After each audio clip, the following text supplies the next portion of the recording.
বাবা, আমি চাকরি পেয়ে গেছি বাবা। আর আপনাকে কষ্ট করতে হবে না। আপনি যে অটো চালান আর চালাতে হবে না বাবা। এই এই পেপারটা যে আমার আছে না হাতে, এটা নর্মাল পেপার নাই বাবা। আপনি দেখেন এটাকে বাবা, এটা আমার জয়েনিং লেটার। আর আপনি জানেন আমার স্যালারি কত আছে? প্রতি মাস 1 লক্ষ টাকা বাবা। আর আপনাকে কিচ্ছু করতে হবে না, আমি সব করে দেবো। আপনি শুধু বাড়িতে বসে রেস্ট করেন, আমি তো আছি। আমার জন্যে আপনি না জানি কত কষ্ট করেছেন। এবার আমার কর্তব্য আমি আপনার সেবা করতে।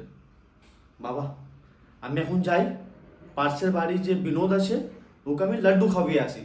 অনেক তাড়া মারতো তো, কি তোমার বেটা কি করবে, আওয়ারা আছে ঘুরে বেড়ায়। আজ মুখ বন্ধ করে দেবো লাড্ডু খাবিয়ে। আমি যাই বাবা, লাড্ডু খাবিয়ে